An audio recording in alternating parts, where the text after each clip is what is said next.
Casimero.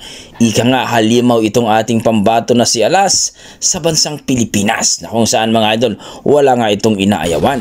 Kumbaga hindi namimili ng kalaban. Hindi daw kagaya ni Naoya Inoue na kumbaga kailangan lumaban daw sa mahina para sigurado ang kanyang undefeated at mananatili daw siyang laging panalo sa laban. Well mga idol, alam naman natin na ngayon itong si Cuadrolas Casimero ay lumapit na nga ito kay Chavit Singson mga idol, ang ating former governor mga idol na talaga namang handang tumulong kay Cuadrolas Casimero na mapalaban nga ito dito kay Naoya Inoue, ang monster kuno ng Japan. Well mga idol, magaganap nga na ito sa bansang Japan.